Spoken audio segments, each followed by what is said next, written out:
অচিনা পৰশে ও তোমাৰ দুনয়নৰ অচিনা পৰশে তোমাৰ হাঁহিৰ মিঠা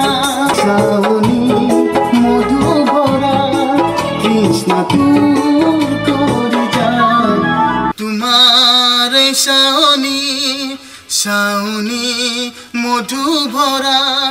তৃষ্ণা তোৰ কৰি যায়